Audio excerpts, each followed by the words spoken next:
여러분 반갑습니다. 신봉기 교수의 법푸정, 법으로 푸는 정치풍향계입니다. 자, 오늘도요. 오늘은 참 일일 자유구독력 홀더블루님만 한 분 딱 보내주셨습니다. 감사드립니다. 자, 오늘도 4개 이슈를 준비를 했습니다. 여러분들 썸네일에서 쭉 보셨겠습니다만은 오늘은 가장 먼저 메인 이슈는요. 주진우와 장동혁 상당히 닮았습니다.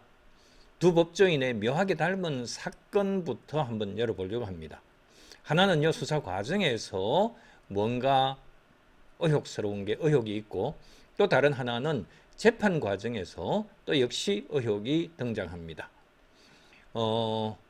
수사 과정과 재판 과정에서의 법조 인맥, 그리고 사적 통화, 사적 전화, 이것이 등장하는데요. 과연 어디까지가 사실이고 어디부터가 의혹인지에 대해서 정확하게 한번 살펴보려고 합니다. 그리고 이 두 번째 이슈는요. 어제 국힘 또 중앙윤리위원회가 어제 있었습니다. 소명 절차 거친다고 뭐 그렇게 하긴 했는데 진정호 의원은 또 기피 신청을 하고 그랬죠. 어쨌든 이 부분에 있어서 만만치 않은 그런 경과로 이어지게 될 겁니다. 그래서 미리 제가 오늘은 좀 높아심에서 국힘 윤민우 그리고 장동혁 윤리위원회에 대해서 여기에 대해서 높아심에서 제가 뭔가 좀 조언을 좀 하려고 합니다. 꼭 좀 한번 명심해서 들어주기를 바랍니다. 오늘 뭐 대강 여러분들 감은 잡으시겠죠. 오늘 썸네일 서버 제목으로 해서 1번에 국힘윤리위원회 법원 입장 살펴라 이렇게 제가 해뒀지 않습니까? 무슨 의미인지 제가 해설을 좀 이따가 해드리겠습니다. 그리고 세 번째 이슈는요. 정점식이 이번에도 또 장동혁에 대해서 제동을 걸었습니다. 정점식이 제동을 건 장동혁의 당협위원장 전원 재선출하는 이 부분에 대해서 정점식이 제동을 걸었습니다. 어떻게 진척이 되는지 또 한번 보도록 하겠습니다. 그리고 마지막 이슈, 여러분들 다시 등장한 업스테이지와 하정우 이렇습니다. 지금 등장을 했습니다. 여러분들이 잠시 잊고 계셨죠? 업스테이지와 하정우의 100억 원 논란까지 오늘 상세하게 여러분들께 전해드리겠습니다. 오늘도 뭐 분량이 좀 많습니다. 여러분들 기대해 주시기 바랍니다. 좀 뭐 빠른 속도로 해가지고 그렇게 듣고 하세요. 그래서 이해 안 되는 부분은 조금 더 나중에 다시 한번 더 듣고 그렇게 하시면 됩니다. 자, 바로 시작하겠습니다. 우선 첫 번째 이슈가 주진우와 장동혁 닮은 법조 인맥 개입 의혹이 있습니다. 여러 의혹 가운데 오늘은요. 딱 각각 하나씩만 그렇게 살펴보려고 합니다.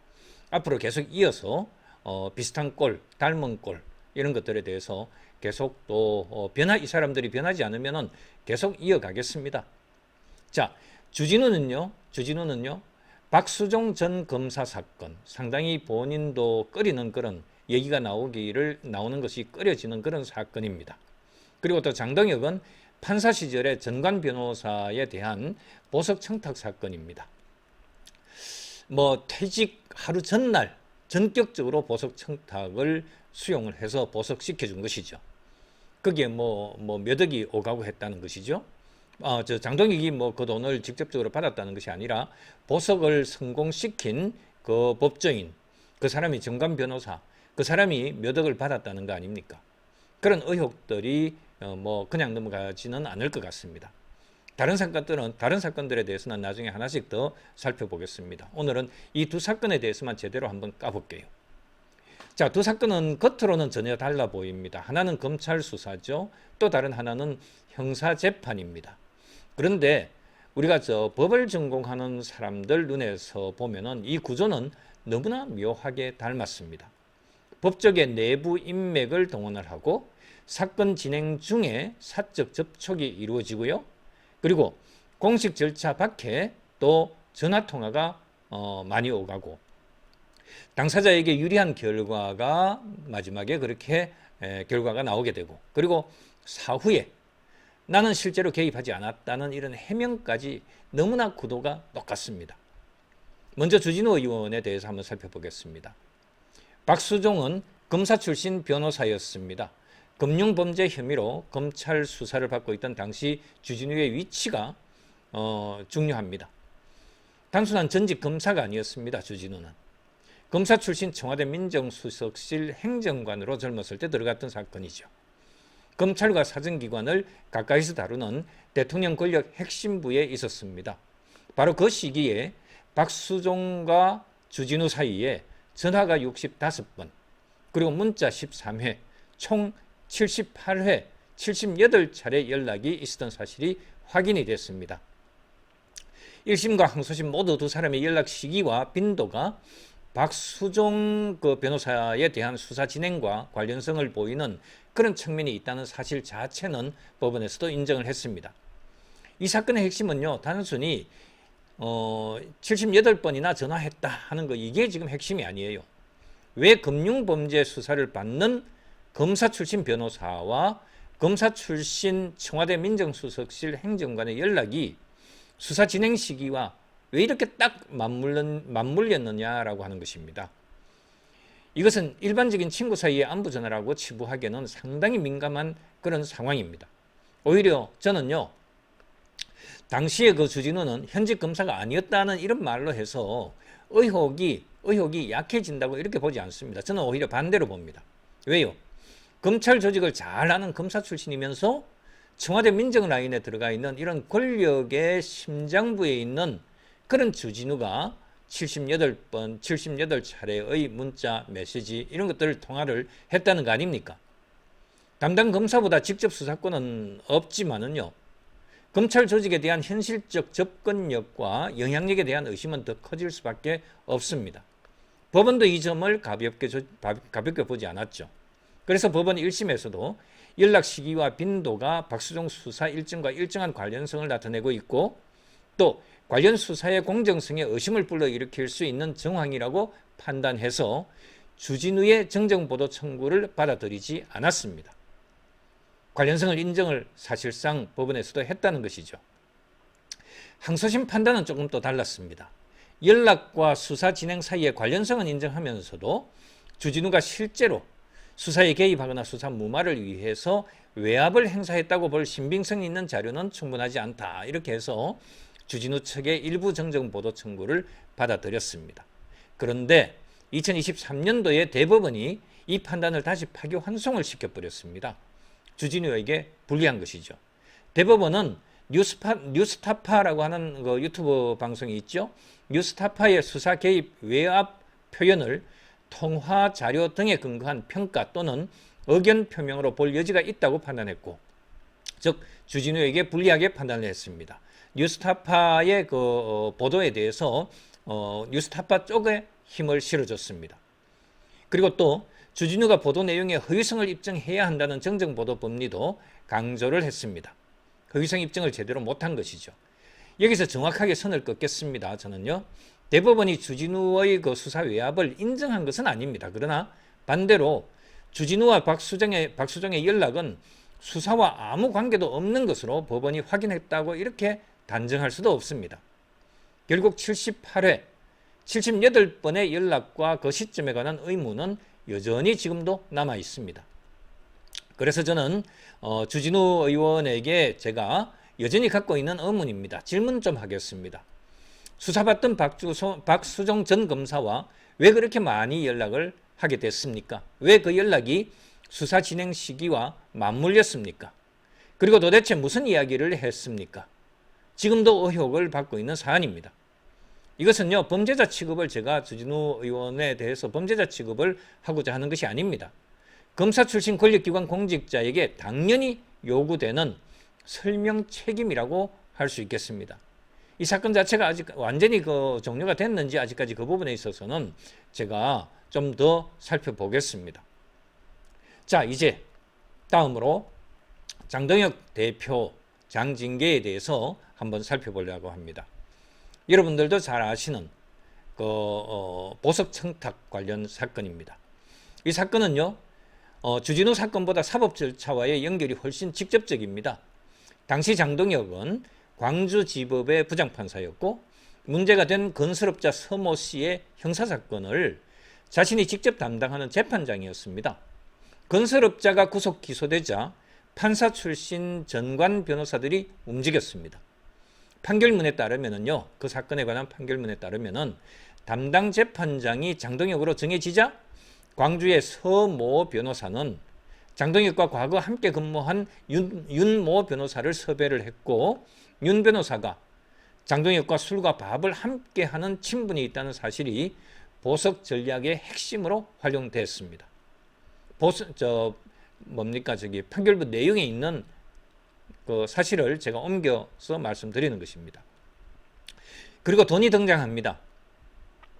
건설업자 측은 보석 성공을 조건으로 거액을 지급하기로 했고, 윤 변호사에게는 1억 5천만 원이 배정되었습니다. 항소심 법원은 이 돈이 장동혁과의 친분 관계를 이용해서 정상적이지 않은 방법으로 유리한 결과를 얻으려는 역할과 관련된 것이라고 판단했습니다.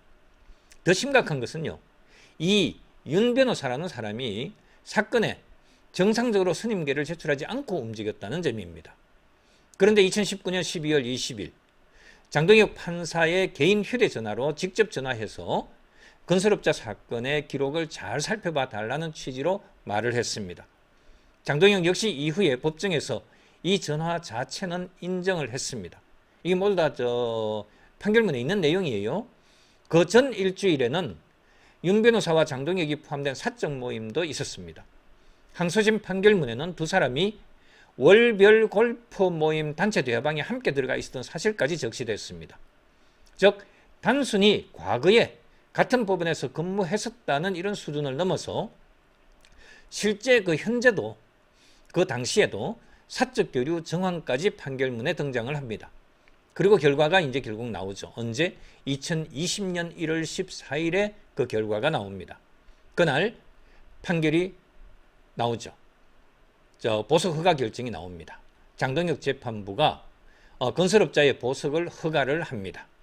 바로 그 다음 날 1월 15일 2020년 1월 15일 장동혁의 사표가 수리됩니다. 1월 14일 날 보석 허가를 장동혁이 해주고 1월 15일은 장동혁의 사표가 수리됩니다. 국회의원 선거 출마를 위해서 법관을 떠나기로 그렇게 작정했던 바로 하루 전날입니다. 자, 시간 순으로 한번 그렇게 한번 연결을 시켜볼게요.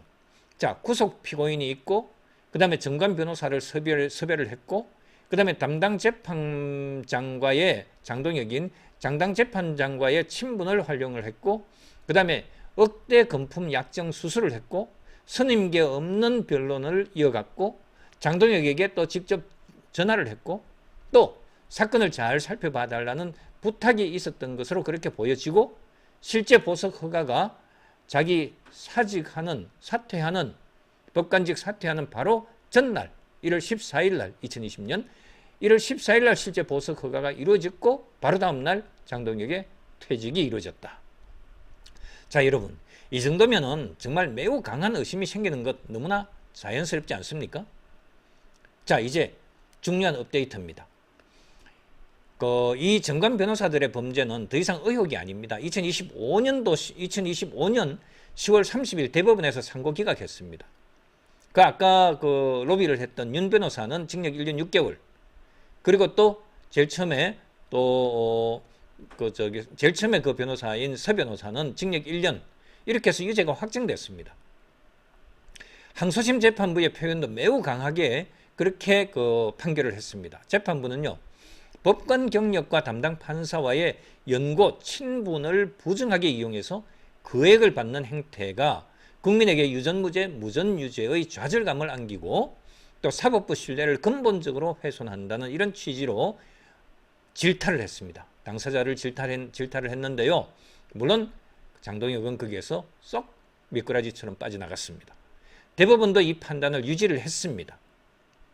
여기서 장동혁 본인에 대해서도 정확히 구분하겠습니다. 장동혁이 돈을 받았다는 사실은 확인되지는 않았습니다. 또 정관 변호사와 공모했다는 혐의로 기소된 것도 아니었습니다. 봐줬겠죠. 그는 전화는 받았지만 보석 청탁은 없었다. 재판 기록을 잘 살펴달라는 그런 정도였고, 보석은 법관의 재량에 따라서 결정했다고 그렇게 장동혁은 해명을 했습니다.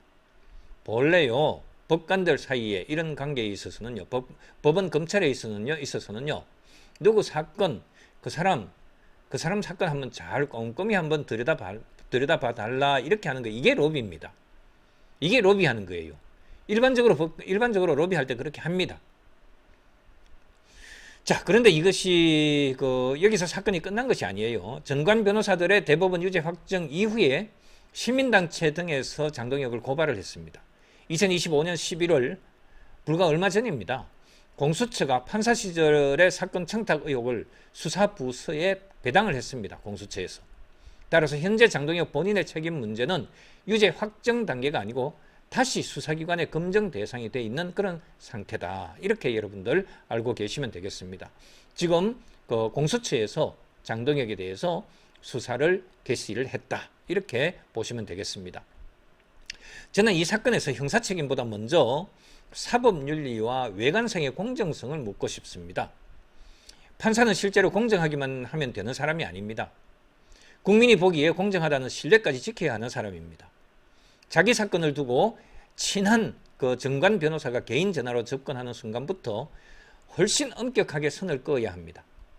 나는 영향을 받지 않았다는 이런 말만으로 부족한 이유가 바로 그것입니다. 청탁을 위해서 돈을 받은 사람은 유죄 확정됐고 그 사람이 실제 담당 판사에게 전화를 했고 또 청탁의 목적인 보석도 실제 허가가 됐어요. 그렇다면 재판상의 의사결정 과정이 진짜 순수하게 독립적이었는지 국민이 묻는 것은 너무나 당연합니다. 그러니까 고발을 당하죠, 공수처에.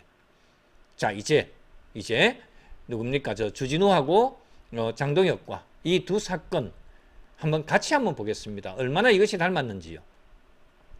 주진우 사건은요, 저는 수사 인맥형 의혹으로 부르고 싶습니다. 장동혁 사건은요, 재판 인맥형 의혹으로 부르고 싶습니다.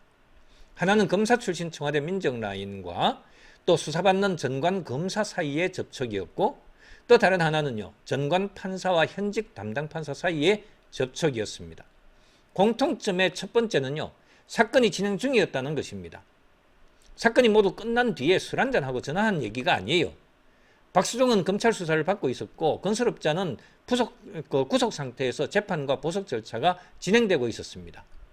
바로 그 민감한 시기에 법조 인맥이 작동했다는 의혹입니다. 자, 그 다음에 두 번째 주진우, 장동혁 닮은 점은요, 공통점은 공식 절차 밖의 개인적 접촉이었습니다. 수사에 의견이 있으면 변호인을 통해서 정식으로 제출하면 됩니다. 재판에 의견이 있다면 선임계를 내고 법정이나 서면으로 주장하면 됩니다. 그런데 두 사건의 핵심에 개인 전화와 사적 인맥이 등장합니다. 자, 그 다음에 또 세 번째 공통점은요, 일반 국민에게는 전혀 있을래야 있을 수가 없는, 불가능한, 일반 국민에게 없는 접근권입니다. 평범한 피의자가 청와대 민정수석실의 검사 출신 행정관하고 수십 분 통화할 수 있습니까? 일반 피고인이 담당 부장판사와 친한 전직 판사를 통해서 담당 판사의 개인 전화로 사건 이야기를 전달할 수 있습니까? 바로 이 접근권의 차이가 전관과 연고 문제의 본질입니다. 사법 불신이라고 하는 것이 그래서 나오는 것이에요. 이들도 모두 다 일조를 한 것이라고 저는 봅니다. 그리고 이것이요, 바로 한국 법조 비리에 있어서 가장 위험한 유형입니다. 반드시 검사나 판사에게 직접 돈 봉투를 건네야만 문제가 되는 것은 아닙니다. 아는 검사한테 전화 한번 해달라. 또 친한 판사에게 기록 좀 꼼꼼히 한번 잘 살펴봐 달라. 이렇게 얘기해달라는 방식부터 바로 사법의 공정성을 내부에서 잠식을 하는 것입니다. 법률적으로는요, 여기서 형사 책임과 제도적, 윤리적 책임을 구별을 할 필요가 있습니다. 뇌물이나 직권 남용을 처벌하려면 엄격한 증명이 필요합니다. 그러나 사법 신뢰의 문제는 다릅니다. 법조인의 사적 인맥이 개별 사건 처리에 영향을 미쳤다고 의심할 만한 객관적 정황이 있다면 그 자체로서 해명과 검증의 대상입니다. 주진우 사건의 객관적 의혹 강도도 결코 약하지 않습니다. 수사받는 전관 검사와 또 검사 출신 청와대 민정라인 사이에 78번의 연락, 그리고 법원이 인정한 수사 일정과의 관련 패턴입니다. 다만 그것이 실제 수사 무마로 연결됐다는 마지막 고리는 확인이 되지는 않았습니다. 주진우는 빠져나간 것이죠. 장동혁 사건은 객관적 연결고리가 주진우보다는 한 단계 더 강합니다. 장동혁과의 친분을 이용해서 보석을 청탁하고 또 돈을 받은 전관 변호사의 범죄는 유죄 확정이 됐고 1년 6개월 1년. 그리고 실제 장동혁에게 전화한 사실도 확인이 됐고 그 이후에 바로 실제 보석 허가까지 이루어졌습니다. 다만 장동혁이 청탁을 받아 판단했다는 마지막 고리는 역시 아직까지 확정되지 않았습니다. 의혹이 심하죠. 그래서 저는 이 두 사건의 동질성을 법조 인맥을 이용한 비공식 사법 절차 개입 의혹이라고 이렇게 제가 정리를 하고자 합니다.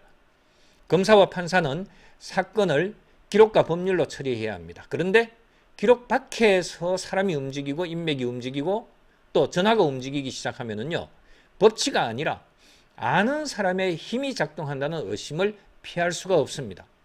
더구나 주진우와 장동혁은 법을 몰랐던 사람들이 아니잖아요. 한 사람은 검사 출신으로 청와대 민정라인의 권력의 심장부의 핵심에 있는 사람으로서 일하고 있었고, 한 사람은 실제 그 사건 담당 주심 현직 부장판사였습니다. 사적 접촉 하나가 수사와 재판의 공정성에 얼마나 치명적인 의심을 낳는 것인지 누구보다 잘 알았어야 하는 사람들입니다. 그래서 일반 국민보다 오히려 더 엄격하게 물어야 하는 것입니다. 법조인은 권한도 큽니다. 인맥도 넓습니다. 내부 접근성도 높습니다. 그렇기 때문에 그 권한과 인맥을 사건에서 철저하게 차단해야 돼요. 법조 엘리트에게 더 높은 윤리적 절제가 요구되는 이유가 바로 그것입니다. 자, 주진우 의원에게 한번 좀 물어보겠습니다. 검사 출신 청와대 민정수석실 행정관이라는 영향력 있는 자리에서 또 수사받던 박수종과 왜 78차례 연락했습니까? 그중 수사 진행과 맞물린 연락들은 구체적으로 무슨 내용들이었습니까? 장동혁 대표에게도 묻겠습니다. 당신과의 친분을 이용해서 보석을 받아주겠다며 돈을 받은 정관 변호사는 대법원에서 유죄가 확정됐습니다. 그 사람이 실제로 당신에게 사건 전화를 했고 이후 당신 재판부는 보석을 허가했습니다. 그 판단 과정에 정말 청탁과 완전히 무관했습니까? 그리고 한 가지 더 묻겠습니다. 장동혁 대표는 이제 과거에 해명했다는 말만으로 끝낼 단계가 아닙니다. 정관 변호사들의 유죄가 2025년 대법원에서 최종 확정이 됐고 그 판결문에 장동혁과의 그 친분과 실제 통화가 구체적으로 등장을 했고 또 이후에 공수처 수사까지 지금 배당이 되어 있는 상태입니다. 자, 그렇기 때문에 마지막으로 제가 강조하고 싶습니다. 오늘은요, 주진우, 장동혁 두 사람에게 제기된 여러 의혹 가운데 각각 하나씩만 제가 살펴봤습니다. 주진우는 박수종 사건 하나, 장동혁은 보석 청탁 사건 하나입니다. 나머지 의혹들도요, 앞으로 하나씩 같은 방식으로 판결문과 객관적 기록을 놓고 살펴보려고 합니다. 한꺼번에 제가 두 사람에 대해서 부패 정치인이라고 제가 낙인 찍으려고 오늘 이렇게 주제로 삼은 것은 아닙니다. 사실은 두 사람을 놓고요, 그냥 제가 뭐 보통 그냥 일반인이 하는 이런 정치 시사 유튜버나 정치 유튜버들 하듯이 그런 식으로 막대 먹은 유튜버들이라면은 제가 그냥 이 두 사람에 대해서 그냥 부패 정치인 이렇게 낙인을 찍었을 거예요. 그러나 저는 그렇게 낙인 찍지는 않겠습니다. 쉽게 낙인 찍는 것도 쉽지는 않습니다. 오히려 하나씩 기록 한 사람, 주진우와 장동혁에 대해서 하나씩 기록을 까보고 확인된 사실과 의혹을 한번 구별하고 그럼에도 설명되지 않는 부분을 정확하게 묻는 것이 더 무섭고 더 법률가다운 검증이라고 할 수 있겠습니다. 그래서 제가 이 방식으로 해서 오늘은 한 사건, 장동혁도 한 건, 그리고 또 주진우도 한 건, 이렇게 해서 서로 두 사람의 동일한 법조 인맥 동원한 재판 비리, 수사 비리, 여기에 대해서 그 동일한 패턴을 제가 여러분들께 한번 알려드리고자 했던 것입니다. 진짜 여러분, 오늘 딱 하나씩만 열어봤는데요, 공통적으로 보이는 것이 있지 않습니까? 법조 인맥 동원했죠, 사적 전화 동원했죠, 공식 절차 밖에서 접촉을 했죠, 그리고 수사 재판의 공정성에 대한 의문. 사실은 보석이 이루어졌고 또 실제로 또 뭡니까? 도움이 됐고. 저는 이 두 사건에 대해서 이렇게 마지막으로 정리를 하겠습니다. 주진우는 검찰 인맥을 통한 수사 개입 가능성을 묻게 만드는 사건이었고요. 장동혁은 판사 인맥을 통한 재판 개입 가능성을 묻게 만드는 그런 사건입니다. 형사 책임이 확정된 것은 아직 아닙니다. 그러나 법을 가장 잘 아는 사람들이 법의 공식 통로가 아니라 인맥의 비공식 통로 주변에서 왜 반복해서 등장을 하느냐, 주진우, 장동혁. 바로 이것이 오늘 우리가 물어야 할 가장 불편하고도 중요한 질문이라고 이렇게 생각을 합니다. 자, 어쨌든 뭐 아주 장황하게 오늘 수사 재판에 등장한 법조 인맥 주진우, 장동혁 묘하게 닮았다는 점을 여러분들께 첫 번째 이슈로 전해드렸습니다. 자, 이제 윤리위 문제, 국힘 윤리위 법원 입장 좀 살펴서 징계 수위를 정하라라고 하는 이 좀 얘기를 하고 싶습니다. 그런데 여러분들 이 얘기를 제가 좀 오늘 자료를 준비하고 하면서요, 윤석열 징계, 추미애가 윤석열 징계를 했던 그 사건이 떠올랐습니다. 사람 잡으려다가요, 윤석열 키워줬듯이 추미애가 윤석열 잡고 문재인이 완전히 그냥 짜리보는 그 국무회의에서의 모습, 왜 저놈은 자진 사퇴 안 해? 하는 그 눈초리로 해서 문재인이 윤석열을 향해서 그렇게 짜리봤었잖아요. 그것이 지금 우리가 아직까지도 기억에 생생하지 않습니까? 결국요, 한 사람을 죽이려다가 새로운 인물을 키워주는 현상이 벌어질 수가 있다. 이 윤리위에서도 이번에 역시 마찬가지입니다. 그래서 키워주지 말고, 이왕이면은 키워주지 말고 딱 적합한 수위, 잘못에 대한 딱 적합한 수위의 징계만 하라. 그래 하지 않으면은 가처분 인용이 된다. 그러면 가처분 인용에서 다시 돌아오면은요, 그 인물을 키워주는 거예요. 윤리위.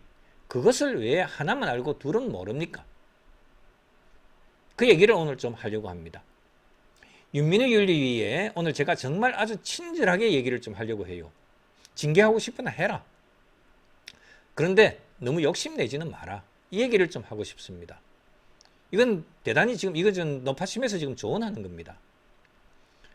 적어도 나중에 법원에 가서 징계 효력 정지 가처분이 기각될 정도의 절차와 수위는 갖추고 그렇게 징계를 하라는 얘기입니다. 괜히 징계를 세게 때렸다가 법원에서 다시 살아오면은요, 그때 우스워지는 쪽은 징계받은 의원이 아니라 윤리위일 수 있습니다. 어제요, 국힘 중앙윤리위원회가 조경태, 권영진, 서범수, 진종호 의원을 차례로 불러서 소명을 들었습니다. 아직 징계 수위는 정해지지 않았습니다. 그래서 지금이 중요해요.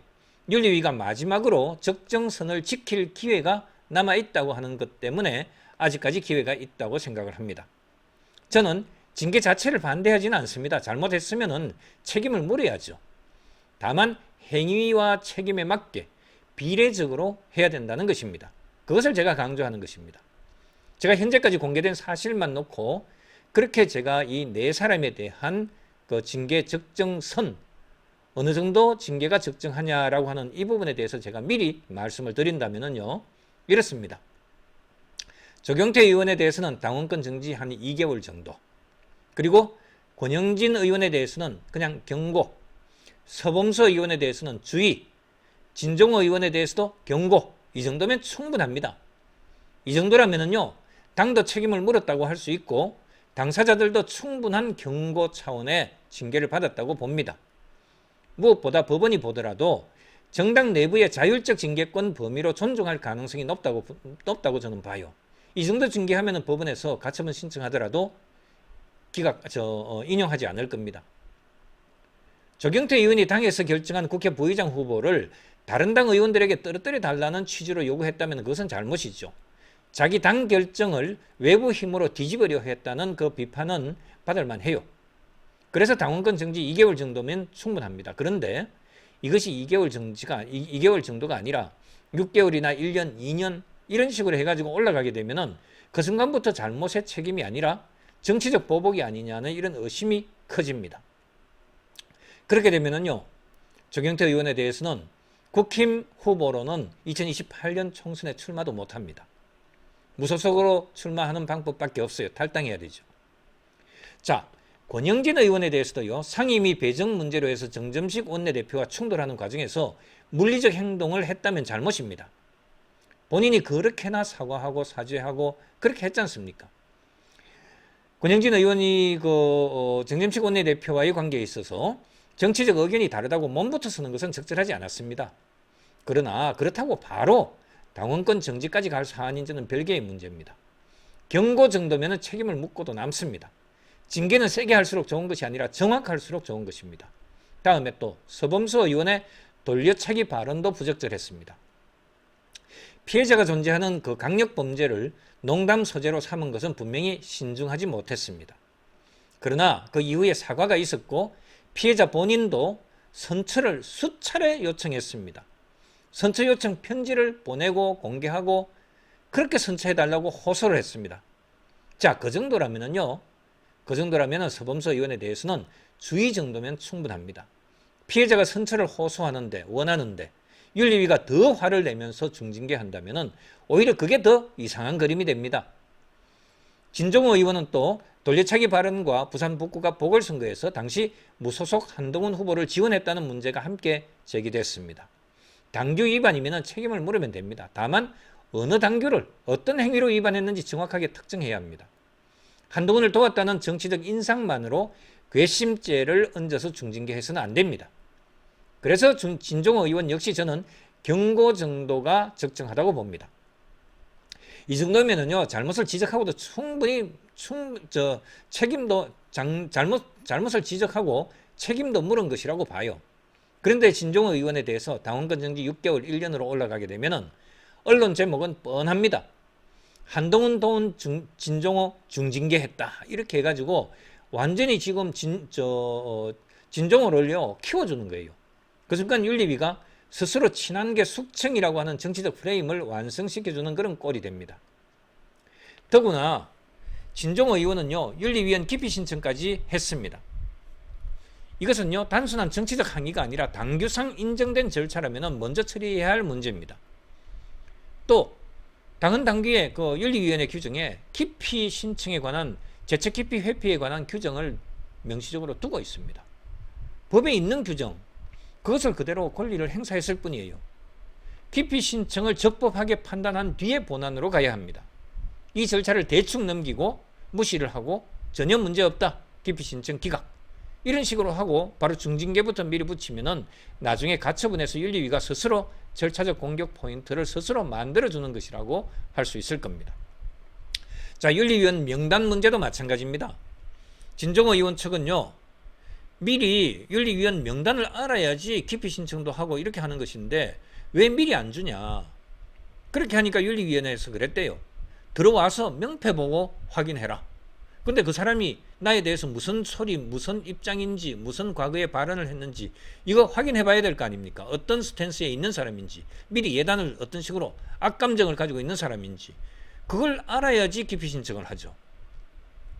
자, 진종호 의원 측에서는요, 윤리위원으로서 심판하는 위원이 누군지 제대로 확인하기 어렵다는 취지로 문제를 제기했어요. 그렇다면 질문 간단합니다. 누가 심판하는지도 모르는데 누구를 기피를 신청하라는 것입니까? 기피권을 규정해 놓았다면요, 그 권리를 실질적으로 행사할 수 있도록 해야 되는 것 아닙니까? 형식만 있어서는 안 됩니다. 윤민우 위원장이 진짜 법에 대해서는 완전히 까막눈인 것 같아요. 전혀 모르는 것 같아요. 자, 이번에도 한번 결정문 쓰면서 소설 한번 써보죠. 수필 한번 써보죠. 자, 현재 윤민우 윤리가 공정성 시비를 받는 데는 나름대로 이유가 있습니다. 우종환 전 부위원장과 황경성 위원이 윤리위 운영을 둘러싼 내홍 끝에 사퇴를 했습니다. 특히 우종환 전 부위원장은 윤민우 위원장의 운영 방식에 공개적으로 문제를 제기했었죠. 징계 대상자가 불공정하다고 말하는 것하고 내부의 윤리위원 또 윤리위원회 부위원장이 내부의 심판자가 문제를 제기하면서 나가는 것은, 사퇴를 하는 것은 전혀 다른 문제입니다. 그래서 윤민우 위원장이 지금 먼저 해야 할 일은요, 징계 수위를 강하게 정하는 것이 아닙니다. 윤리위가 정말 독립적이고 공정하게 움직이고 있다는 신뢰부터 회복해야 합니다. 내부 위원까지 문제를 제기한 상태에서 비당권파 4명에게 일제히 중징계를 내린다면은 누가 그것을 순수한 윤리 판단이라고 보겠습니까? 지금 정치적인 이 그림도 좀 묘해요. 조경태, 권영진, 서범수, 진종호 이 4의원에 대해서 징계 사유는 전부 다릅니다. 그런데 공교롭게도 모두 장동혁 지도부와 거리가 있는 비당권파 또는 친한계로 분류되는 사람들입니다.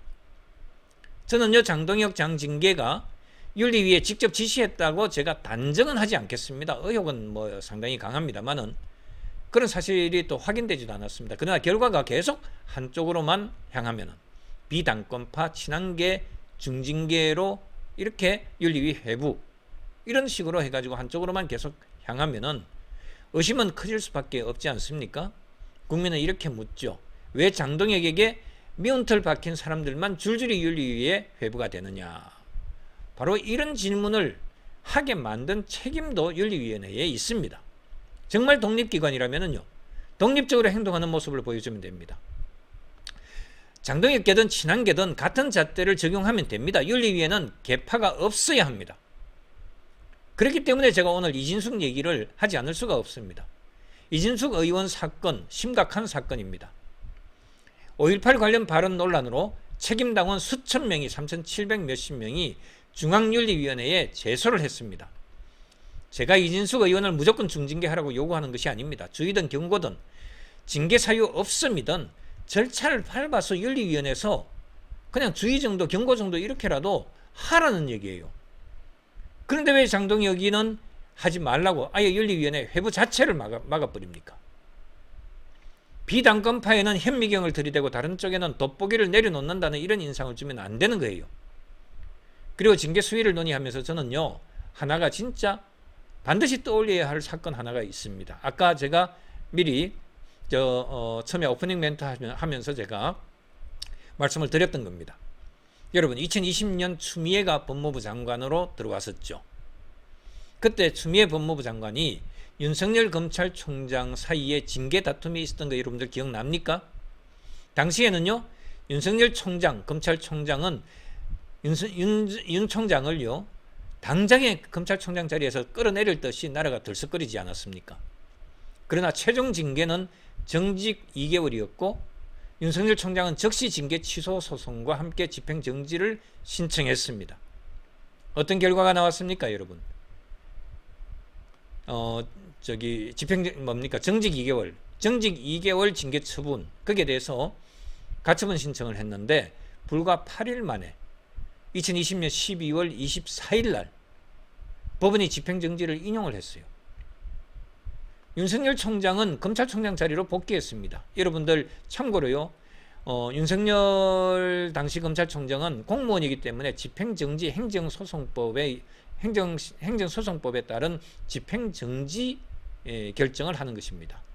정당은 행정소송법 적용이 되지 않습니다. 그렇기 때문에 민사법상의 민사집행법상의 가처분 신청을 한 것입니다. 똑같은 것이에요, 사실상.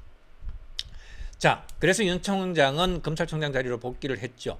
물론 정당 내부의 징계와 검찰총장 징계는 법적 성격이 다릅니다. 한쪽은 공무원이고 한쪽은 사적 관계입니다. 그러나 과도한 징계가 오히려 법원의 임시구제를 거쳐서 정치적 반전의 계기를 만들어줄 수 있다고 하는 점은 중앙윤리위원회도 기억을 해야 합니다. 그 사건 하나가 바로 윤석열을 대통령으로 만들었다고 단정할 수는 없습니다. 그러나 윤석열이라고 하는 인물을 전국적 정치인 그리고 대권주자로 키우는 중요한 계기 중에 하나가 됐다고 하는 점은 분명합니다. 징계로 사람을 죽이려고 했는데 법원이 다시 살려내면서 오히려 더 큰 정치적 서사를 만들어준 것이죠. 말 그대로 사람 잡으려다가 사람을 키워준 셈이 됐던 겁니다. 국힘 중앙윤리위원회도 이 점을 생각해야 합니다. 지금 국힘에 인물이 그렇게 넘쳐납니까? 오히려 인물난을 걱정해야 되는 그런 상황 아닙니까? 근데 비당권파 의원들에게 과도한 중징계를 내리고 그 사람들이 법원에서 가처분을 받아서 다시 돌아오면은요, 그 사람한테 어떤 수사가 생기겠습니까? 장동혁에게 찍혀 쫓겨났다가 법원에서 살아서 돌아온 사람. 이것은요, 정치인으로서는 대단히 의미 있는 그런 서사입니다. 정치인에게 이런 서사는 때로는 징계보다 훨씬 강한 훈장이 됩니다. 특히 진종호 의원이 한동훈 후보를 도왔다는 이유까지 부각된 상태에서 중징계를 받고 또 가처분으로 복귀를 한다면은 그 순간부터 그는 진종호 의원은 그냥 초선 의원이 아닙니다. 친한계 숙청에 맞서서 법원에서 돌아온 정치인이라는 이런 이야기가 생깁니다. 윤리위가 직접 법원 복귀 훈장을 달아준 셈이 되는 것이죠. 조경태 의원도 역시 마찬가지입니다. 중징계를 내렸는데 법원에서 가처분이 인용이 돼서 복귀를 한다면 오히려 장동혁 지도부와 맞선 상징성이 커질 수가 있습니다. 윤리위가 사람을 잡겠다고 정치적 욕심을 부렸다가 없던 정치적 인물까지 만들어주는 기가 막힌 결과가 생길 수 있다는 것이죠. 2020년 윤석열 사례에서 이미 본 장면입니다. 자, 법률적으로도요, 정당의 자율성은 폭넓게 존중이 됩니다. 그러나 당헌 당규와 기본 절차를 무시해도 된다는 뜻은 아닙니다. 징계의 근거, 소명권, 기피 절차, 비례성, 즉 비례원칙, 형평성, 평등의 원칙, 이런 것들은요, 법적 분쟁에서 얼마든지 문제가 될 수 있는 거예요. 특히 징계 수위가 높아질수록 법원이 처분의 효력을 당장 유지해야 하는지 들여다볼 이유가 그만큼 커질 수 있다는 것입니다. 그래서 저는 윤리위가 모든 회의록을 이 문서를 나중에 법원이 읽는다는 생각으로 작성하라고 제가 권하고 싶습니다. 이게 높아심에서 제가 권유를 하는 거예요. 왜 징계를 시작했는지, 어떤 증거를 확인했는지, 당사자의 소명을 어떻게 판단했는지, 기피 신청을 어떻게 처리했는지, 왜 하필 그 징계 수위를 선택했는지, 거기에 대해서 설명할 수 있어야 됩니다. 징계 결정서에서 그거 다 법관이 봅니다. 정치는 말로 하지만은요, 법원은 기록으로 판단합니다. 법원에 가서 뭐라고 할 겁니까? 윤민우 윤리위. 법원에 가서요, 이 사람은 친한계입니다. 한동훈을 도왔습니다. 장동혁 대표와 사이에 관계가 나쁩니다. 이렇게 그래서 중징계했다. 이렇게 해봐야 소용이 없습니다. 결국 보는 것은요, 어느 당규, 몇 점, 몇 항, 몇 호, 어떻게 위반했고 절차를 지켰고 징계 수위가 합리적이냐, 이것을 법원에서 법관들은 봅니다. 윤리위가 정치적 감정으로 한 걸음 더 나아가게 되면요, 그때부터 바로 스스로 법적 위험도 한 걸음 더 키우게 된다라고 하는 것을 명심해야 될 겁니다. 그래서 제가 다시 제 답안을 한 번 더 제가 얘기를 해드릴게요. 조경태 당원권 정지 2개월이면은 넘치고 넘친다. 그 다음에 권영진 경고처분 적정, 서범수 주의처분, 진종호 경고처분, 그 정도만 하면 충분해요. 현재 공개된 사실관계만 놓고 보면은 이 정도면 충분합니다. 여기에다가 괘씸죄가 들어가서 조경태 당원권 정지 3년 또는 제명, 아니면은 탈당 권유, 또는 권영진 또 제명 또 탈당 권유, 서범수 또 당원권 정지 3년, 2년, 진종호 탈당 권유, 제명, 이런 식으로 아마 한번 해보십시오. 그게 다 괘씸죄가 그 위에다가 얼마나 더 씌워진 것입니까? 잘못은 지적하고 책임도 묻고 비례성도 지켜야 됩니다. 제가 방금 여러분들께 말씀드렸던, 제가 제안했던 그 답안, 적정한 징계 수위, 조경태 당원권 정지 2개월, 권영진 경고, 서범수 주의, 진종호 경고, 요 정도면은요, 윤민우 중앙윤리위원회도 체면도 서고 정당의 자율성도 살립니다. 법원에 가도 설명하기 쉽습니다. 기각될 가능성이 많아집니다. 그런데 여기에다가 욕심을 내서요, 6개월이니 1년이니 탈당 권유니 제명까지 이런 식으로 가버린다? 그때부터는 전혀 다른 싸움이 됩니다. 그러면은요, 법원에서 아주 이 사건을 아주 비중 있게 살펴보게 됩니다. 징계의 목적이 뭐지? 형평성이 이루어졌냐? 과잉금지 원칙을 침해했냐? 기피 절차가 제대로 이루어졌냐? 윤리위의 독립성까지도 모두 다 한꺼번에 법정에서 그렇게 하나하나 다 따지게 될 겁니다. 비당권파만 세게 때리고 이진숙 사건은 전혀 다르게 윤리위 회부조차도 하지 않는 것으로 이렇게 처리한다면은 정치적 편향성 주장까지도 덧붙이게 됩니다. 법원이 반드시 가처분을 인용한다고 제가 지금 단정하지는 않겠습니다. 그러나 중징계로 갈수록 윤리위원회 스스로 가처분 인용 위험성을 높이는 것은 경계를 하라고 제가 높아심에서 권유하는 것입니다. 특히 진종호 기피 신청까지 허술하게 한번 처리해봐요. 가처분 신청자에게 논점을 하나씩 선물해 주는 것입니다. 그러면서까지 굳이 징계를 세게 할 이유가 무엇인지 윤리위가 설명을 해야 되겠죠. 자, 정리하겠습니다. 저는 아까 조경태, 권영진, 서범수, 진종호 2개월 경고, 주의, 경고 이렇게 해서 이 정도면 저는 충분하다고 봅니다. 잘못에는요, 책임을 묻고 정치적 생명을 끊어놓는 수준까지 갈 사안은 아니라는 것입니다. 이 정도라면은요, 가처분이 신청이 되고 해도 정당의 자율적 판단으로 존중받을 가능성이 상대적으로 높다고 그렇게 생각을 해요. 법원에서도 그냥 넘어갈 것이라고 생각합니다. 그리고 진종호의 기피 신청은 제대로 처리하십시오. 윤리위원 명단 문제도 해명하십시오. 우종환 전 부위원장 등이 왜 나갔는지도 돌아보십시오. 이진숙 의원 사건에도 같은 잣대를 적용하십시오. 무엇보다 장동혁과 가까운지 한동훈과 가까운지를 징계 수위에 섞지 마십시오. 그 순간 윤리위는 윤리기관이 아니라 정치기관이 돼버립니다. 윤민우 위원장에게 마지막으로 정말 쉽게 제가 얘기를 할게요. 법을 전혀 모르는 법문외한이니까. 사실은 이때까지 법문외한이 윤리위원장이나 징계위원장 하는 사례가 없어요. 이거는 뭐 때문입니까? 말귀를 시키는 대로 하라고 하는 것이죠. 장동혁이 내가 원하는 대로 하면 된다 이런 식으로 아예 원격 조정하겠다고 하는 이런 것 아니겠습니까?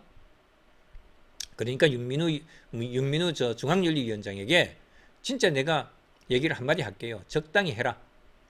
적당히 해라. 윤민우 씨 적당히 하라고. 당규가 허용하는 만큼 해라. 행위에 비례하는 만큼만 해라. 법원에 가도 설명할 수 있을 만큼만 징계 수위를 정하라. 윤민우 무슨 말인지 알겠냐? 징계를 세게 한다고 강한 윤리위가 되는 게 아니에요. 잘못에 정확히 맞는 징계를 하는 윤리위가 강한 윤리위가 되는 것입니다. 윤민우 씨, 더 세게 때리고 싶습니까? 마음대로 한번 해보십시오.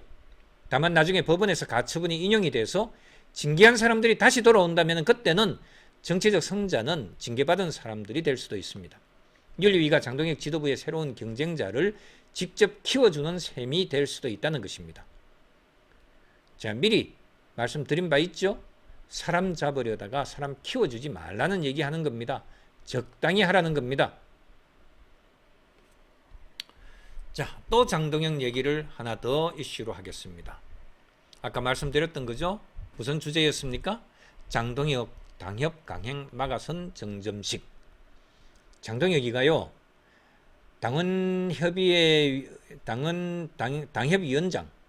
당협위원장을 전원 100% 110명 전원 재선출하겠다.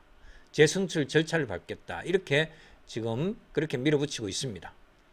정점식이 제동을 걸었어요. 임기 2년이라고 하는 그 당협위원장의 임기 규정 당헌 당규에 없습니다. 제가 확인을 꼼꼼히 들어가 보니까요. 당협위원장 임기 규정 2년이 없습니다. 뭐냐 하면은 뭐 때문에 2년이라고 이렇게 이때까지 그 얘기가 돌았냐 하면은요. 짝수년 8월 달에 선출을 하라. 당협위원장 선출을 하라. 이렇게 하고 있습니다. 그렇기 때문에 짝수년 8월에 당협위원장 선출하라고 하니까 2년 임기다. 이렇게 이때까지 이렇게 알고 있었던 것이죠. 아마 국회의원들 아마 국힘의원들 아마 거의 100%가 임기 2년이라고 하는 이것으로 알고 있었을 겁니다. 분명히 그럴 거예요. 이거 여러분들 앞으로 이 부분에 대해서 얘기가 나오면은 여러분들이 정정을 시켜 주십시오. 자, 국힘의 중요한 장면이 또 하나 나왔는데요. 정점식 원내대표가 장동혁 대표 측에서 당협위원장 전원 재선출 구상에 대해서 나는 당헌 당규 해석이 장동혁과 다르다. 이렇게 공개적으로 선을 그었습니다. 흥미진진하죠, 이제. 그동안 장동혁 대표의 당 운영을 바라만 보고 있던 원내에서 처음으로 법적 절차적 제동이 걸리기 시작한 것입니다. 저는 오늘은요, 정치적 호불호를 잠시 내려놓고 당규부터 한번 살펴보려고 합니다. 장동혁이 무조건 틀렸다고 먼저 결론 내릴 일도 아니고 정점식이 무조건 옳다고 할 일도 아닙니다. 법규범은 문헌, 체계, 관행 그리고 규정의 목적까지 차례대로 따져서 그렇게 판단을 해야 합니다. 국힘의 당헌 당규에 보면은요, 당규에 이런 게 있습니다. 지방조직 운영 규정이라고 하는 것이 있습니다. 당규에 있습니다. 국힘 당규입니다. 지방조직 운영 규정이라고 하는 것이 있습니다. 여기에 어떤 규정이 있냐 하면은요, 당원협의회 운영위원장은 매 짝수년 8월 말까지 선출하도록 이렇게 규정하고 있습니다. 매 짝수년 8월 말까지 선출 이렇게 되어 있습니다. 그리고 구체적인 선출 시기는요, 최고위원회의가 정하도록 하고 있습니다. 이거는 분명해요. 그런데 당규를 자세히 보면은요, 중요한 점이 하나 있습니다. 당원협의회 운영위원장의 당원협의회 운영위원장의 임기는 2년으로 한다. 이런 명문의 문장은 확인이 되지 않습니다. 제가 눈을 비비고 찾아봐도 없습니다. 정치권과 언론에서는 통상 당협위원장 임기를 2년이라고 표현해 왔지만은 법규의 문헌 자체는 조금씩 다릅니다. 방금 말씀드렸죠. 당협위원장의 임기는 2년이라고 하는 그 명문 규정 하나도 없습니다. 어디에도 없습니다.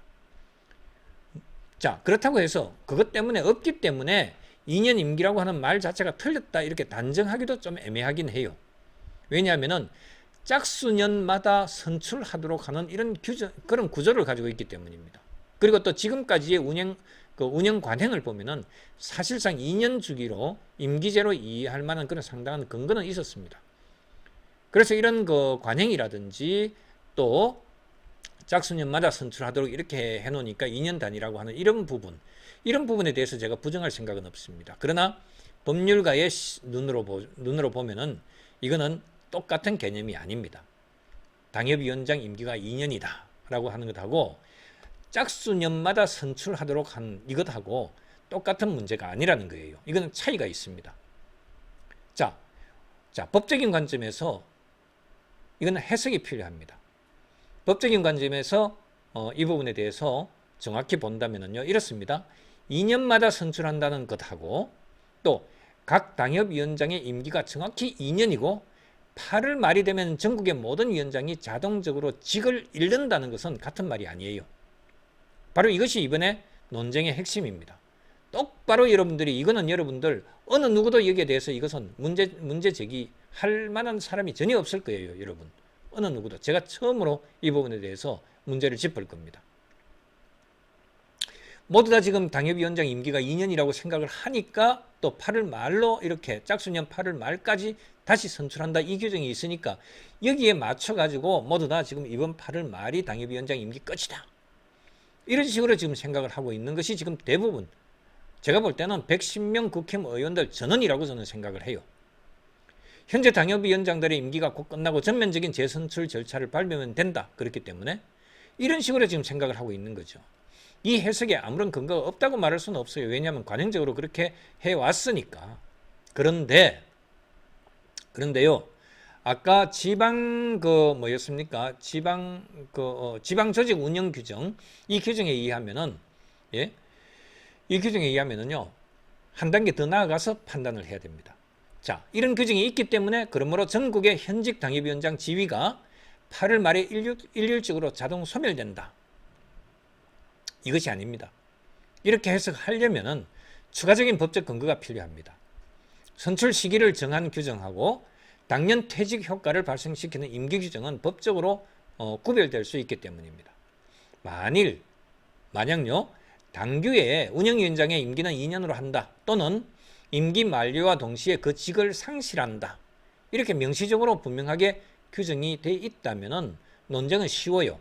그런데 현재 확인되는 조문은요 아까 지방행정조직 규정이라고 하는 그 규정에 의하면은 당협위원장 규정, 임기 규정에 따르면은요, 현재 확인되는 조문은요, 임기 자체보다 선출 시기와 선출 절차를 중심으로 규정을 하고 있습니다. 그렇기 때문에 정점식 원내대표는 나는 해석이 다르다 이런 말이 결코 가볍게 한 말이 아니라는 거죠. 정 원내대표는 정점식은 전체 당협위원장이 8월 말이 되면은 일률적으로 사라지는 것은 아니라는 취지로 문제를 제기했습니다. 이건 정치적 감정 싸움이 아니라 당규의 법적 효과를 어떻게 볼 것이냐 하는 이런 해석 문제입니다.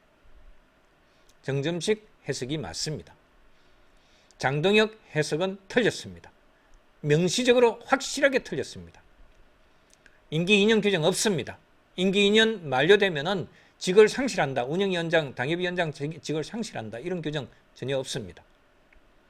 저는 이 부분에서요. 정점식 원내대표의 문제 제기에 충분히 이유가 있고 정점식 원내대표의 문제 제기가 정확하다고 생각합니다. 재선출 시기가 도래했다고 하는 것하고 기존 당협위원장 전원을 먼저 공석으로 만들어야 한다는 것은 전혀 같은 문제가 아니라는 거예요. 새 선출 절차를 밟더라도 기존 당협위원장이 다시 선출될 수 있습니다. 일정한 평가를 거쳐서 유임될 수도 있습니다. 지금까지 상당수 지역에서 현역 의원이나 기존 위원장이 사실상 계속 위원장을 맡아온 관행도 있습니다. 그러므로 재선출은 곧 전원 퇴출이 아닙니다. 그런데 장동혁 지도부가 검토하는 것은 단순한 사고당협 정비 수준이 아닙니다. 지금 비어있는 칸, 당협위원장이 없는 지역구, 여기에 대해서만 지금 정비하겠다라고 하는 것이 아니고 현역 국회의원이 당협위원장인 이런 지역까지 포함해서 전국 당협을 사실상 다시 모조리 다 심판대에 올리는 이런 방식을 지금 검토를 하고 있다는 거죠. 이런 식으로 하겠다는 거예요. 바로 여기서부터 법률 문제와 함께 정치적 의도도 따져봐야 된다고 생각합니다. 저는요 당원들이 당협위원장을 평가하고 선출하는 제도 자체를 반대하지는 않습니다. 오히려 제대로 설계한다면은 당원 민주주의를 강화할 수도 있습니다. 제대로 설계한다면 그렇습니다. 문제는요, 당원 중심 정당이라는 좋은 명분이 장동혁 중심 정당을 만드는 수단으로 변질되느냐 하는 것입니다. 특히 지금은 장동혁 대표와 비당권파 사이의 정치적 갈등이 상당히 골이 깊어 있는 이런 상황 아닙니까? 이런 시점에 전국 당협위원장들을 한꺼번에 다시 선출하겠다. 임기 끝났다 그러면서 한꺼번에 다시 선출하겠다고 이렇게 하면은요, 정적을 걷어내고 자기 사람을 심으려고 하는 것 아니냐는 이런 의심이 생기는 것은 너무나 자연스럽습니다. 임기 2년으로 끝난다라고 하는 그 자체에 대한 강행은 결국 또 이것도 역시 법원에서 왜 당협위원장 임기 종료를 시키느냐, 왜 강제 종료시키느냐, 이것도 법원에다가 가처분 신청하면 이것도 바로 법원에서 인용을 할 거예요. 오늘 제 방송 이 부분에 대해서도 법원에다가 제출하십시오. 그러면은 법관이 맞네 이렇게 할 거예요. 나도 몰랐어. 당협위원장 임기 2년인 줄 알았어. 그런데 그게 아니었구나 하는 것을 알게 될 겁니다. 저는요, 모조리 다 잘라내겠다 하는 이런 이번 장동혁의 그런 음모를 단정적으로 음모라고 말하고 싶지는 않습니다. 그러나 정치에서는요, 의도가 아니라 제도의 의심을 막아야 돼요. 의심 안 받도록 해야죠. 의혹 안 받도록 해야죠. 정말 당원 주권 강화가 목적이라면은 장동혁 대표에게 비판적인 당협위원장도 공정하게 경쟁할 수 있다는 그런 절차적 장치를 먼저 보여줘야 됩니다. 더 주목할 것은요, 삼선 의원들의 움직임입니다. 국힘 그 삼선 의원 14명 가운데 13명이 한 자리에 어젠가 그저께인가 모였죠. 그 자리에서 정점식 원내대표에게 힘을 모으자, 정 원내대표 중심으로 위기를 극복하자는 취지의 얘기가 나왔습니다. 장동혁 팽시켜버렸습니다. 물론 저는요, 이것을 곧바로 반장동혁 연대라고 부르지는 않겠습니다. 그렇게 표현하면 과장이죠. 그러나 적어도 장동혁 대표에게 아무도 말하지 못하던 단계에서 원내대표를 중심으로 견제의 축이 생기는지 한번 지켜볼 상황은 됐다고 생각합니다. 정점식 원내대표도 이제 말로 끝내서는 안 됩니다. 나는 해석이 다르다고 했으면요, 어느 조문을 어떻게 읽는지 의원총회에서 분명하게 설명을 해야 합니다. 법률가 출신 원내대표라면 더욱 그렇습니다. 21일 날 의원총회 한다 그랬습니까? 오늘 의원총회에서는요, 최소한 몇 가지 질문에 답해야 합니다. 첫 번째, 당협위원장의 임기는 2년이라고 직접 규정한 명문은 정확히 어디에 있느냐? 없다. 둘째, 짝수년 8월 말까지 선출하라는 규정이 왜 전원 자동 퇴출 효과까지 발생시키느냐? 그거는 전혀 아니다. 세 번째, 재선출을 하더라도 왜 전국 모든 당협을 사실상 공석 상태로 만들어 놓고 재선출을 하겠다는 것이냐? 그것도 잘못됐다. 네 번째, 당원 투표의 대상 방법, 후보 자격은 누가 어떻게 정하는 것이냐? 다섯 번째, 대표에게 비판적인 인사를 불이익 주지 않겠다는 보장은 무엇이냐? 이 5가지 질문에 대해서 명확하게 답한다면 추진하면 됩니다. 그러나 여기에 대해서 답을 못한다면요, 당원 주권이라고 하는 말만 앞세워서 전국 조직을 뒤흔들어서는 안 됩니다. 당원 주권은 정치적 만능 열쇠가 아니에요. 장동혁 대표에게 분명하게 말하고 싶습니다. 정당 개혁과 조직 장악은 종이 한 장 차이입니다. 당원에게 권한을 돌려주는 것은 개혁이지만은 당원 투표를 이용해서 자신에게 우호적인 조직을 만드는 것이라면 그것은 전혀 다른 문제입니다. 그래서 이번 문제에서는요, 결과보다 저는 절차가 더 중요하다고 생각합니다. 누가 살아남고 누가 떨어지느냐 보다 어떤 기준과 어떤 절차로서 재선출을 하느냐 하는 것, 이게 더 우선이라는 것입니다. 절차가 공정하면 결과에 대한 승복도 가능해져요. 그러나 절차가 잘못이면, 불공정하면요, 승복하겠습니까? 그리고 정점식 원내대표에게도 제가 요구합니다. 나는 해석이 다르다고 했으면 이제 그 해석을 공개하십시오. 단순한 정치적 반대가 아니라 법률적 근거를 제시하고 왜 전원 자동 퇴출 해석이 성립되기 어렵다고 보는지 거기에 대해서 명백하게 설명을 하기를 바랍니다. 의총에서도 이 부분에 대해서 분명하게 짚어주기를 바랍니다. 저는 이번 사안을요, 처음에는 단순한 당협위원장 물갈이 문제로 저는 봤습니다. 그런데 당규를 직접 살펴보니까요, 쟁점이 훨씬 더 정교했어요. 쟁점은 2년이냐 아니냐가 아니었습니다. 사실상 2년 주기로 운영돼 왔다는 것은 인정할 수 있어요. 진짜 쟁점은 2년 주기의 재선출과 8월 말 전원 자동 퇴출이 같은 말이냐라고 하는 것입니다. 저는 같다고 쉽게 단정하기 어렵다고 봅니다. 그리고 설령 재선출이 필요하더라도 재선출과 전면 물갈이는 더더욱 같은 말이 아닙니다. 이 둘을 교묘하게 섞어버리면 당원 주권이라는 말 아래 조직 장악이 이루어질 수도 있습니다. 20일이네요. 내일이네요. 내일 의총에서는 국힘 의원들도 더 이상 침묵해서는 안 됩니다. 자기 당협위원장 자리가 잘릴지도 모르는 그런 상황입니다. 당대표의 눈치를 보지 말고 당규를 보십시오. 장동혁의 눈이 아니라 국민의 눈을 두려워하십시오. 대통령과 거대 여당을 견제하겠다는 국회의원들이 자기 당대표의 조직 개편 하나 제대로 따져서 묻지 못한다면요, 국민이 그 의원들에게 무엇을 기대하겠습니까? 견제는 야당이 여당에게만 하는 것이 아닙니다. 당 내부에서도 필요합니다. 이번에는요, 정점식 원내대표가 먼저 한마디 했어요. 나는 해석이 다르다. 나는 달리 해석하고 있다. 이렇게 좋습니다. 그 말이 중요한 출발점이 될 수 있습니다. 이제 확인하십시오. 그 한마디가, 정점식 원내대표의 그 한마디가 실제 견제의 시작인지 아니면 또 한 번의 식사 자리 발언으로 끝나는지 말입니다. 자, 여러분, 업스테이지 얘기 좀 하겠습니다. 6.3 지방선거에서 그냥 조금 시끌벅적 하다가 의혹 제기로만 끝난 게 아니었어요. 정부에서는 진행되고 있었습니다. 업스테이지가 끝까지 끝내 국가대표 AI가 되느냐라고 하는, 여기에 대해서 여러분들 놀라지 않았습니까? 업스테이지, 하정우 100억 원과 독파모, 다시 주목을 할 필요가 있습니다. 업스테이지 기억하시죠, 여러분? 업스테이지 기억하십니까? 하정우 전 AI 수석의 이른바 100억 원도 여러분들 기억하십니까? 지방선거 거치면서 워낙 큰 정치 현안들이 쏟아져서 한동안 우리 관심에서 멀어졌던 사건입니다. 그런데 어제요, 오늘은 이 두 이름을 다시 꺼내야 할 이유가 생겼습니다. 국가대표 AI를 가리는 독자 AI 파운데이션 모델, 독파모라고 하는 것입니다. 소위 이 이른바 독파모 경쟁이 LG AI연구원, 그 다음에 SK텔레콤, 업스테이지, 완전히 업스테이지가 벤처기업 수준의 업스테이지가, 그 다음에 경영도 수지타산에 있어서 마이너스인, 적자인 이 업스테이지가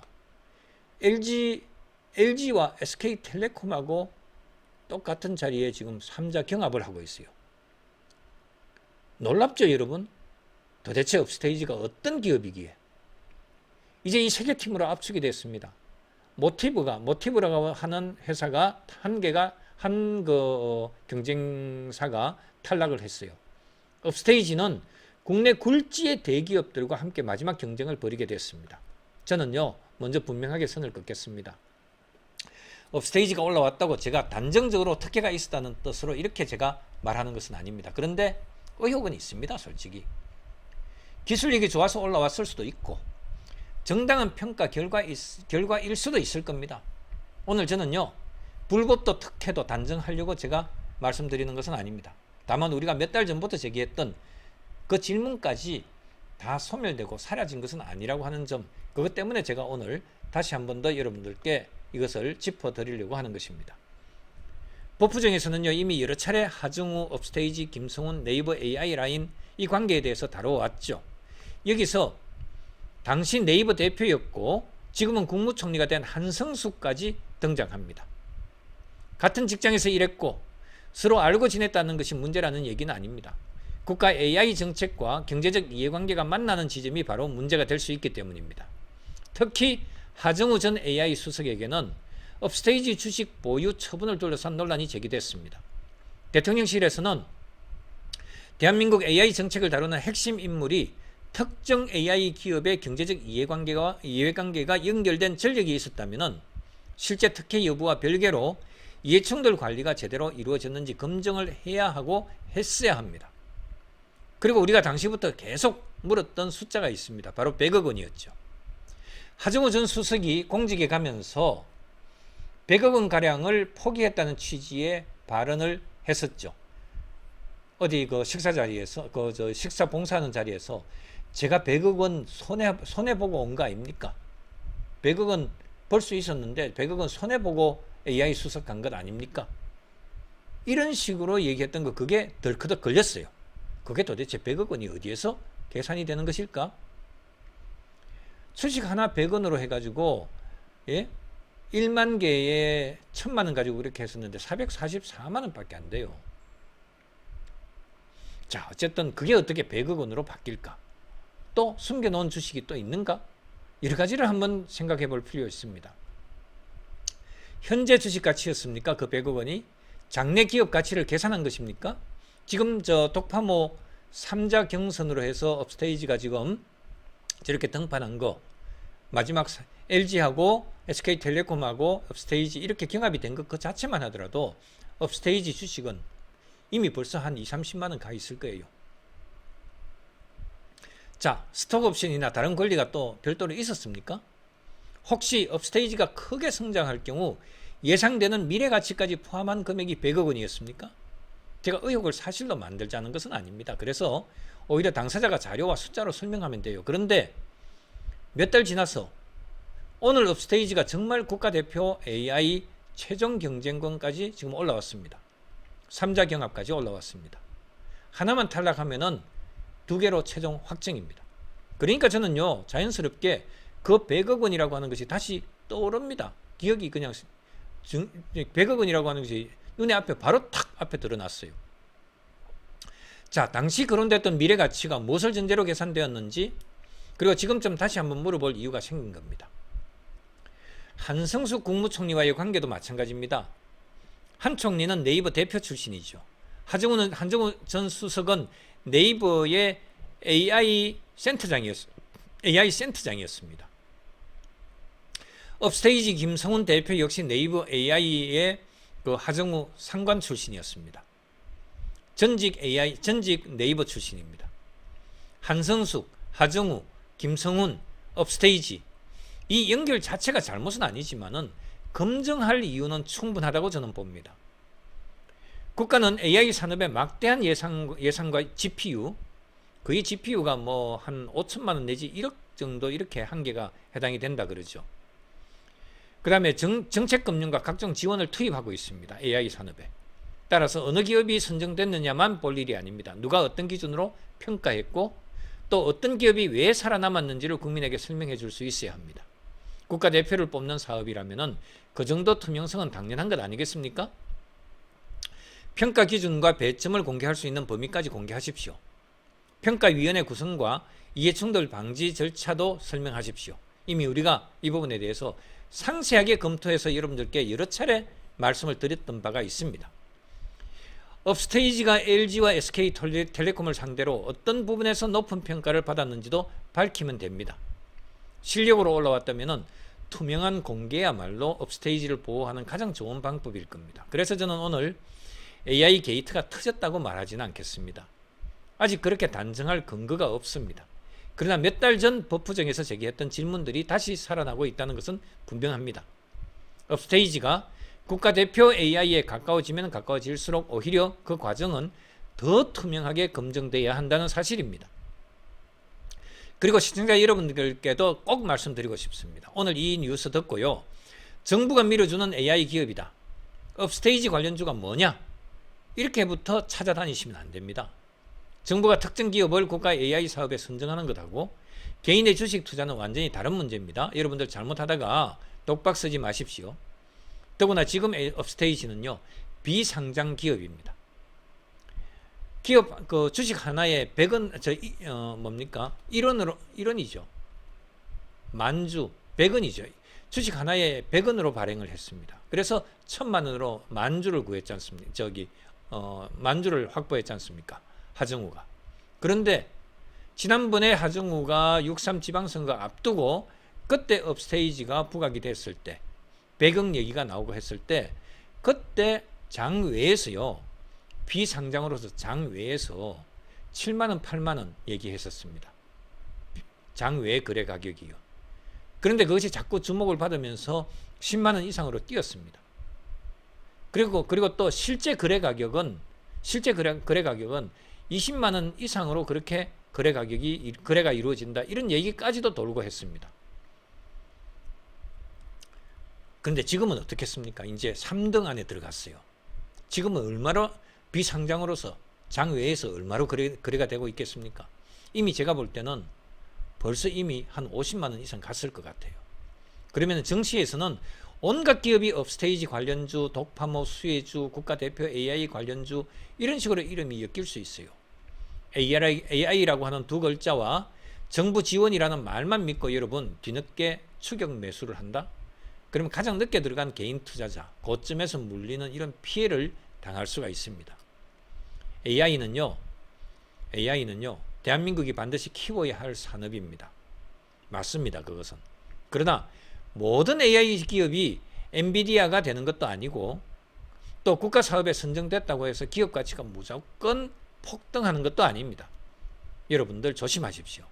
AI 열풍에 섣불리 덤볐다가 국민 재산 또는 또 파김치되는 일이 없어야 될 겁니다. 투자에는 정말 여러분들 스스로 책임입니다. 스스로 냉정하십시오. 저는요, 어떻든 이번에 독파모 AI 업스테이지가 지금 LG하고 SK텔레콤하고 이렇게 3자 경합하는 한계 낙마하는 두 개가 선정되는 이 3자 경합 안에 들어갔다고 하는 그 자체를 보면서요, 정말 제가 잘못 판단하진 않았다 이렇게 저는 생각이 들었어요. 이재명 정부는 AI 게이트냐라고 하는 이런 제가 칼럼까지 쓴 바가 있지 않습니까? 칼럼도 제가 링크를 한번 해놓을게요. 자, 업스테이지 다음 단계 한번 지켜보겠습니다. 업스테이지가 최종 국가대표 AI에 선정된다면은 기술력은 기술력대로 평가하면 됩니다. 그런데 그때 가가지고 하정우의 업스테이지 주식 100억 원의 실체, 한성숙과 네이버 AI 인맥, 독파모 평가 과정도 다시 꺼내놓고 그때 다시 처음부터 살펴봐야 할 겁니다. 이거는 검찰에서 살펴봐야 될 겁니다. 이제는 수사권이 없는 검찰, 이제는 경찰에서 중수청에서 살펴봐야 될 겁니다. 아니면은 전직 AI 수석 출신이니까 공수처에서 살펴볼 수도 있을 겁니다. AI 강국은 만들어야 돼요. 국가적 차원에서 보면은. 그러나 국가 AI 정책이 특정 기업이나 특정 인맥을 키워주는 통로가 돼서는 절대 안 됩니다. 그렇기 때문에 지금 필요한 것은 의혹의 단정도 무조건적인 찬양도 아닙니다. 자료 공개와 투명한 검증입니다. 그래서 오늘 저는 AI 의혹만 제기를 하겠습니다. 업스테이지 의혹만 제기하겠습니다. 여기까지만 하겠습니다. 결론은 좀 더 기다릴게요. 그런데 여러분들 두 문장은 딱 기억하십시오. 업스테이지 끝내 국가대표 AI가 될 것인가? 아, 정말 놀랍죠? 그리고 하정우의 100억 원은 도대체 무엇이냐? 이 부분에 대해서 여러분들 계속 어쨌든 의혹을 가지고서 보십시오. 독파모의 마지막 결과, 두 개 기업 선정하는데 그 결과가 나오는 날 우리는 이 질문에 대해서 다시 꺼내서 제대로 한번 살펴보겠습니다. 한성숙 국무총리, 하정우, 그 다음에 김성훈, 업스테이지, 독파모, AI 게이트, 모두 다 연결되는 개념입니다. 한번 또 여러분들 이슈로 한번 다뤄보려고 합니다. 자, 오늘 이렇게 마치겠습니다. 여러분 감사합니다.